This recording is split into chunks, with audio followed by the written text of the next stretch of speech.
Olá para você que acompanha Notícias Agrícolas, eu sou Virgínia Alves e nosso destaque agora aqui no Notícias Agrícolas é mercado de fruta e exportação. A Abrafrutas divulgou ontem que houve um recuo nas exportações de frutas do Brasil no primeiro semestre. Lembrando que a gente começa então o ano aí com uma notícia diferente do que a gente encerrou o ano passado, já que o Brasil bateu recordes na exportação do segmento em 2021. Mas para a gente entender o que aconteceu para ter essa queda, eu convido para conversar com a gente aqui agora o Eduardo Brandão. Eduardo, seja bem-vindo mais uma vez ao Notícias Agrícolas. É muito bom tê-lo aqui conosco.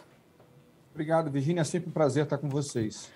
Eduardo, como eu havia dizendo, a gente encerrou 2022 com aquela boa notícia de recorde em receita cambial, mas a Abrafrutas soltou ontem que os primeiros 6 meses aí de 2022 teve uma queda tanto em receita, mas também em volume de fruta embarcada. O que aconteceu nesse período, Eduardo? Vamos lá. O ano passado realmente foi um ano muito bom para a fruticultura de exportação. Nós conseguimos ultrapassar o primeiro bilhão de dólares exportado, com grandes volumes. E esse primeiro semestre a gente já esperava, na verdade, Virgínia, essa redução por conta de alguns problemas climáticos que aconteceram, afetando diretamente a exportação de frutas que estão colocadas como as principais da nossa pauta de exportação. Então, como nós estamos num país continental, a gente tem chuva de um lado e seca do outro. O caso das 3 frutas que tiveram queda mais significativa, que a gente pode destacar, que estão entre as 10 mais exportadas, está a manga, a uva e a maçã. A manga e a uva, que são produzidas no Vale do São Francisco, na sua grande maioria, de onde sai mais de 90% das exportações de manga e uva do Brasil saem de lá, tiveram problemas com chuva, excesso de chuvas no início do ano. E quando a gente viu chovendo, viu afetando diretamente a produtividade e a qualidade das frutas, tanto da manga como da uva, a gente já sabia que esse semestre não seria bom para nós. Então, conforme tinha sido esperado, houve uma redução das exportações dessas frutas. A uva é bem maior, em torno de 45% diferente do que foi, a menos do que foi no primeiro semestre do ano passado. A manga com algo em torno de 17% também. Então, isso afetou diretamente. E, no outro lado, a maçã, que também teve um excelente desempenho no ano passado. Esse ano, esse primeiro semestre, teve problemas de safra, de quebra de safra, quebrou algo em torno de 30% nos estados do Sul, por conta da seca, diferente do São Francisco, por conta da estiagem. E essa estiagem fez com que a produtividade reduzisse também o tamanho, o calibre das frutas, o que nos cerceou em alguns mercados que exigem, que preferem frutas maiores. Então, a exportação da maçã também teve uma queda extremamente significativa, em volume, algo acima de 60%. E essas 3 frutas foram as principais que puxaram para baixo esse resultado negativo. Eduardo, eu vou aproveitar que o senhor já mencionou a questão lá do Vale do São Francisco, porque a gente acompanhou aqui no Notícias Agrícolas, conversando com produtores, com o sindicato rural lá de Petrolina, uma situação bastante preocupante para o setor, né? Justamente para esse produtor de uva e de manga. Como é que estão as condições agora? Elas já melhoraram? Condição climática ainda preocupa? Como é que fica agora para o segundo semestre para os produtores do Vale do São Francisco? Vamos lá. Como a gente produz o ano todo, é uma das características do Brasil, essa possibilidade de produzir durante todo o ano.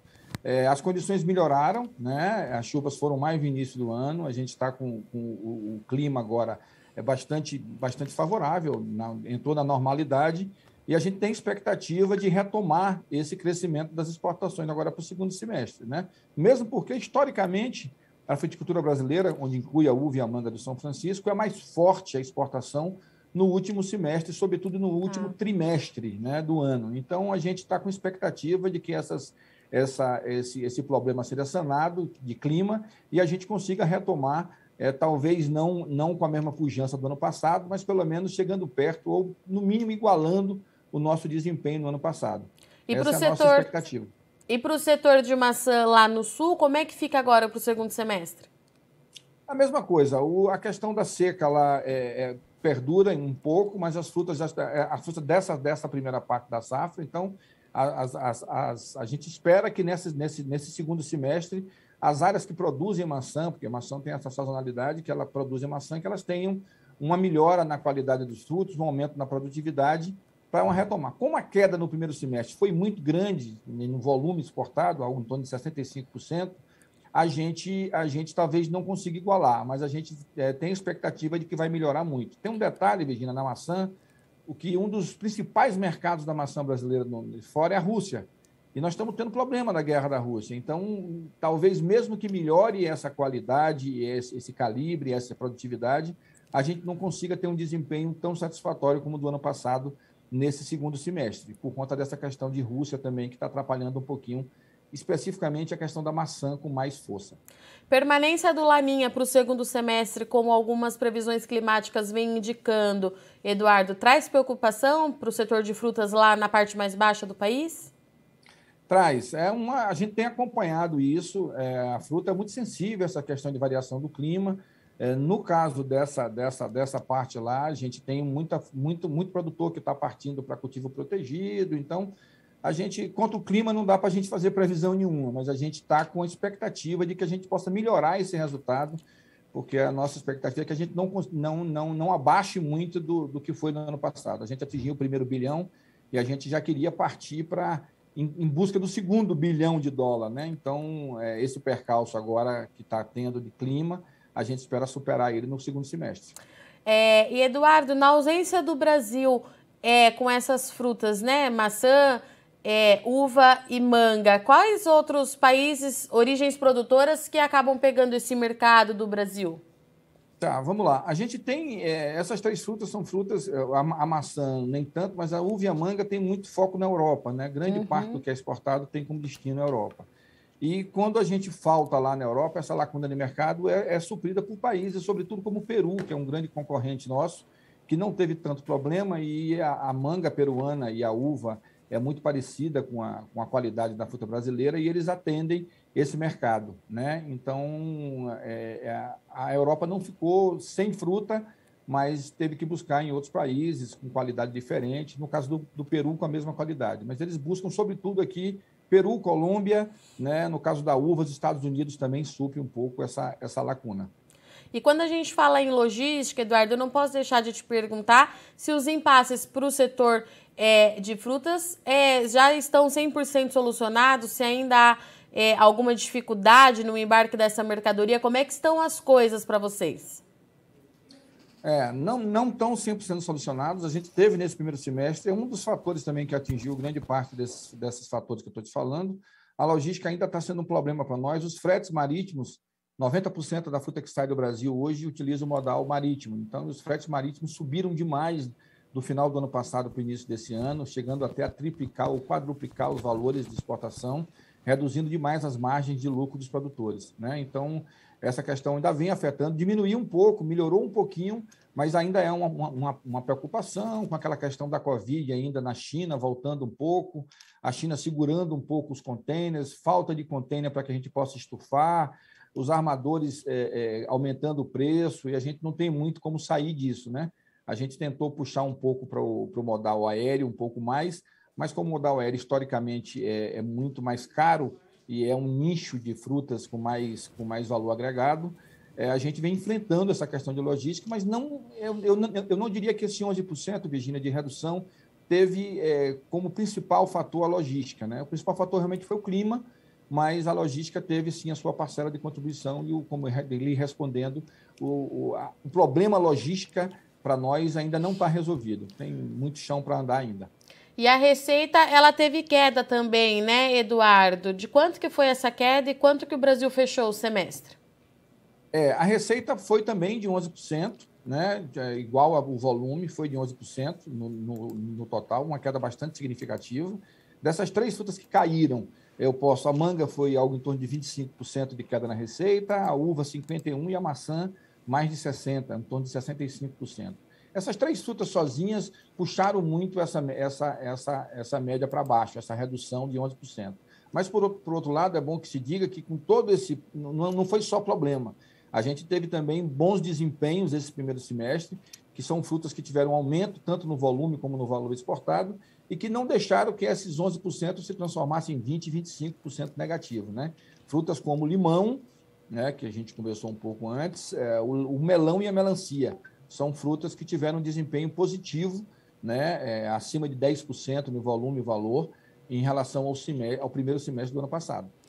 Eduardo, e agora que a gente já falou sobre esse relatório que a Abrafrutas soltou recentemente, eu queria aproveitar a passagem do senhor aqui pelo Notícias Agrícolas para perguntar em relação à questão do cancro cítrico para a União Europeia. A gente acompanhou de perto as medidas que foram tomadas, lembrando que a União Europeia notificou o Brasil por conta da chegada de mercadorias com a doença por lá. Foi um problema que tirou o sono do setor aí nas últimas semanas. Eu queria que o senhor fizesse uma atualização, como é que estão as coisas agora? Problema solucionado, o Brasil tomando as medidas necessárias. O que o senhor tem de novidade em relação a isso?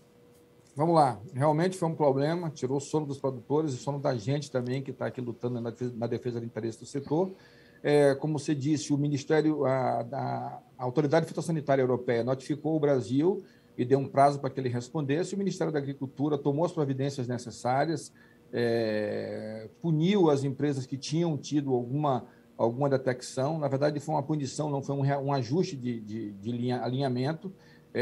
Tirou essas empresas da exportação por 60 dias para que fosse feita uma auditoria e uma arrumação e saber onde é que estava a falha, né? E respondeu à União Europeia dizendo que estava tomando as medidas cabíveis, que era justamente isso. A suspensão das empresas que tiveram problemas e a reorganização delas, um recadastramento de todos os produtores de lima ácida, de limão Tahiti, que querem continuar exportando para a Europa. Esse recadastramento está sendo feito no estado de São Paulo, pela CDA, que é a Agência Fitossanitária, a Agência de Defesa Sanitária de São Paulo, e o produtor se manifesta o interesse de continuar exportando, a CDA vai fazer uma auditoria e autoriza ele ou não continuar exportando para a União Europeia. Então, quando o MAPA notificou a União Europeia, respondeu a União Europeia com essas medidas, nos parece, a gente não tem certeza, mas nos parece que a União Europeia acatou e a gente continua com a exportação, só que agora com muito mais cuidado e tomando as precauções necessárias para evitar um possível fechamento do mercado. Então, o status hoje é esse. O Brasil respondeu à União Europeia. A gente não tem conhecimento de que a União Europeia tenha dado nenhum feedback ao Brasil em relação a isso, mas a gente acredita que tenha sido positivo, porque as exportações continuam e agora, graças a Deus, sem cancro, os produtores tomando todos os cuidados, redobrando os cuidados, tanto no campo como nos packing houses. Foi uma falha, uns problemas que aconteceram pontuais. A produção brasileira de limão é uma produção extremamente organizada e o que a gente quer agora é tentar organizar ainda mais esse setor para que a gente possa não estar correndo risco como esse de um possível fechamento do mercado, que para nós é o principal mercado comprador do nosso limão. Isso que eu ia falar, Eduardo. Lembrando que a União Europeia é o principal mercado importador de limão do Brasil e que gera um número de emprego muito expressivo, e a receita no ano passado também para aquela região foi bastante significativa e ajudou e muito o Brasil bater o recorde do primeiro bilhão, né? Perfeito. Nós exportamos no ano passado mais de 130 milhões de dólares de limão e foi uma das culturas que teve, uma das atividades que teve uma participação muito importante nessa meta da gente de atingir o primeiro bilhão. E falar em geração de emprego, na verdade, a fruticultura como um todo, não só de exportação, números do CAGED apontam 5 milhões de empregos diretos gerados em todo o país, o que é uma coisa bastante significativa. E no limão, para você ter uma ideia, só no estado de São Paulo, nós estamos falando aí de mais de 150 mil empregos diretos só pelo limão. Então, seria realmente um caos socioeconômico para o Brasil e, sobretudo, para o estado de São Paulo, um fechamento do mercado desse. Mas o setor está tomando todas as providências, junto com o Ministério da Agricultura e as agências de defesa, para que isso não aconteça. Realmente seria muito ruim para todos nós. E, Eduardo, para a gente finalizar, esses produtores que ficarão 60 dias, né, já estão completando aí o prazo de 60 dias sem exportar para a União Europeia. O que eles têm feito com essa mercadoria? Direciona para outros mercados? Existem outros mercados que podem suprir a falta da União Europeia nesse momento? Essa fruta pode ficar no mercado interno? O que acontece com essa mercadoria? Vamos lá. Desses que foram suspensos, né, não foram tantas empresas assim, se não me engano, acho que foram 9 empresas que foram suspensas, né, de um montante grande, eu não sei exatamente quantos exportadores, mas foram 9, e o destino, essas empresas estão refazendo os seus processos internos, aumentando as as suas escolhas dentro do pack and house, botando um olhar mais clínico na fruta para que esse limão com cancro não passe pelas esteiras de seleção. E essa fruta está indo ou para o mercado interno, em grande parte, e também para os outros mercados. A Abrafrutas tem trabalhado juntamente com o Ministério da Agricultura na abertura de novos mercados para todas as frutas, não é diferente com o limão.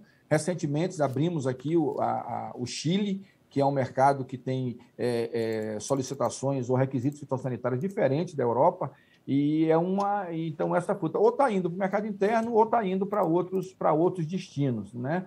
Mas eu acredito que esteja indo muito desse percentual para o mercado interno, que a gente vê que limão hoje no mercado interno está num preço baixo. Eu, recentemente tive informação, algo em torno de R$ 1,50, R$ 1,90 o quilo. Então, eu acho que esse limão está indo e sendo despejado no mercado interno também e um pouco para outros mercados que não a União Europeia. Perfeito. Eduardo Brandão, obrigada, viu? Mais uma vez pela sua participação, atenção com Notícias Agrícolas. A gente continua aqui de portas abertas. Qualquer novidade que o senhor tiver por aí que seja importante a gente reportar, passar essa mensagem para o produtor e para o setor, nós estamos aqui. Até a próxima. Muito obrigado a vocês, Notícias Agrícolas. É sempre um prazer estar com vocês. Até a próxima. Portanto, essa foi a nossa conversa com o Eduardo Brandão, falou com a gente em nome da Abrafrutas. E olha só, você acompanhou aqui no Notícias Agrícolas todos os problemas envolvendo o excesso de chuva no Vale do São Francisco, afetando a produção de uva e manga e também da seca, afetando a produção de maçã no sul do Brasil. A Abrafrutas vem agora com esse relatório, então, do primeiro semestre de 2022, confirmando os problemas climáticos, afetando diretamente exportação e receita cambial para esse setor. De acordo com o Eduardo, a logística que a gente tanto falou aqui no Notícias Agrícolas nesses últimos 6 meses, ela teve participação importante sim nessa redução, mas fato é que o clima tirou então do Brasil aí 11% da capacidade de exportar e de receita cambial nesses primeiros 6 meses. Daqui para frente a expectativa é de que o clima volte a sua regularidade nessas duas regiões para que haja uma retomada nas vendas e negociação desses produtos. Vale lembrar que o Laninha, a persistência de um Laninha nesse segundo semestre traz bastante preocupação, porque de novo a gente pode ter, caso o Laninha se confirme e se confirme com as características que nós observamos nesses últimos 6 meses, a gente pode ter de novo excesso de chuva na região do Nordeste e seca no sul do Brasil. É um cenário que a gente precisa continuar acompanhando muito de perto para ver como é que fica essa negociação. Paralela a tudo isso, nós aproveitamos a vinda aqui do Eduardo para falar com a gente sobre aquele problema do cancro cítrico que você também viu aqui no Notícias Agrícolas. A União Europeia notificou o Ministério da Agricultura e o Brasil correu aí risco de fechar o seu principal mercado para a fruta de limão, para o produtor exportador de limão. É um mercado importante, no ano passado gerou receita aí acima de 130 milhões de dólares, gera mais de 150 mil empregos diretos e o Brasil agora faz uma fiscalização mais acirrada, trabalha junto com esses produtores, de acordo com o Brandão, é um grupo de exportador de 10 empresas que acabou enviando essas frutas com cancro cítrico na Europa e trouxe todo esse risco para o mercado exportador do Brasil. De acordo com ele, o Brasil já respondeu às notificações. Até o momento, tudo indica que a União Europeia aceitou as ações que estão sendo tomadas aqui no Brasil, mas esse é mais um fato que a gente precisa acompanhar de perto nos próximos meses. Bom, eu sou Virgínia Alves, agradeço muito sua audiência e companhia, mas não sai daí que já o Notícias Agrícolas está de volta. Participe das nossas mídias sociais no Facebook Notícias Agrícolas, no Instagram, @Notícias Agrícolas e em nosso Twitter, @Notiagre. E para assistir todos os nossos vídeos, se inscreva no YouTube e na Twitch Notícias Agrícolas Oficial.